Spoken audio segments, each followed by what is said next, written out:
जय श्री गणेश। भगवान गणेश की कृपा सदा सर्वदा आप पर बनी रहे। आप सभी को संकष्टी चतुर्थी और सावन सोमवार की हार्दिक शुभकामनाएं। आज के इस वीडियो में हम पाठ करेंगे भगवान गणेश की 2 पौराणिक कथाओं का। इसके साथ ही सावन सोमवार की व्रत कथा भी हमारे इस चैनल पर अपलोड हो चुकी है। अगर आप उस कथा को सुनना चाहें तो आप सुन सकते हैं। उसकी लिंक मैं आपको डिस्क्रिप्शन बॉक्स में दे दूँगी। तो चलिए अब पाठ करें भगवान गणेश की कथा का। एक नगर में एक मालिन रहती थी। उसका पति नहीं था। उसका एक 4 साल का बेटा था। उसकी सास बहुत ही कठोर हृदय वाली स्त्री थी। वह अपनी बहू को बहुत परेशान रखती थी। एक दिन सास ने बहू और पोते को घर से निकाल दिया। वे दोनों रोते रोते चलते चलते एक जंगल में जा पहुंचे। वहां जाकर वे एक पेड़ के नीचे बैठ गए।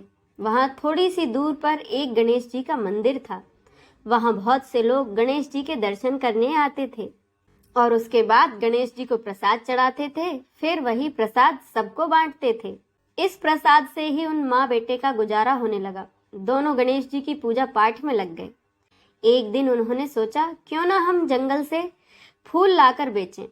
अब तो वे रोजाना जंगल से फूल लाकर उसकी माला बनाकर बेचने लगे। साथ ही पूजा की सामग्री और प्रसाद भी बेचने लगे।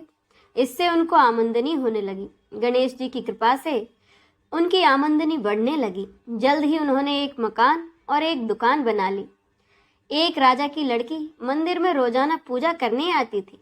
मालिन के बेटे को देखकर राजकुमारी उस पर मोहित हो गई और उससे विवाह करने की सोचने लगी। उसने अपनी भाभी से अपने मन की बात बताई। भाभी अनुभवी थी।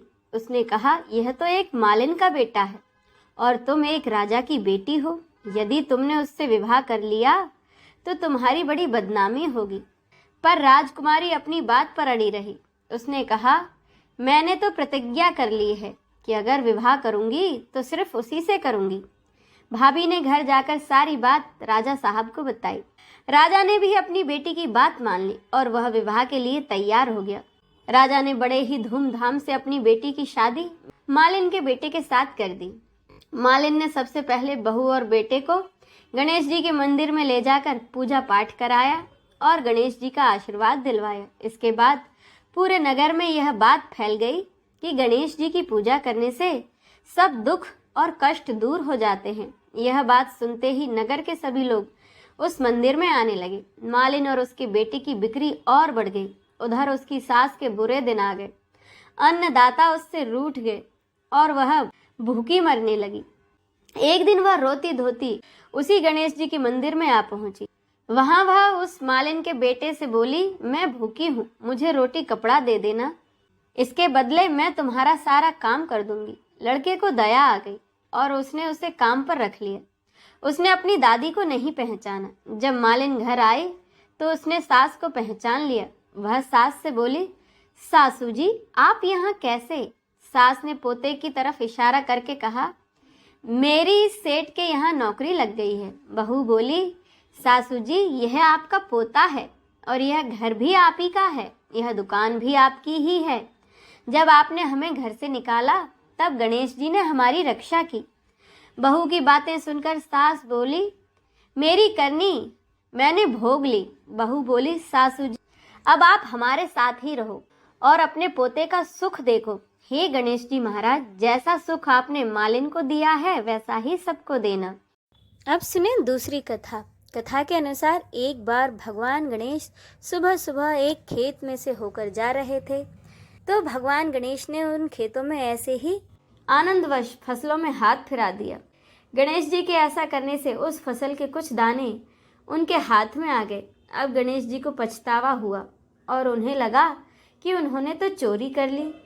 भले ही उन्होंने जानबूझकर कुछ नहीं चुराया हो, लेकिन अब फसल के दाने तो उनके हाथ में आ गए।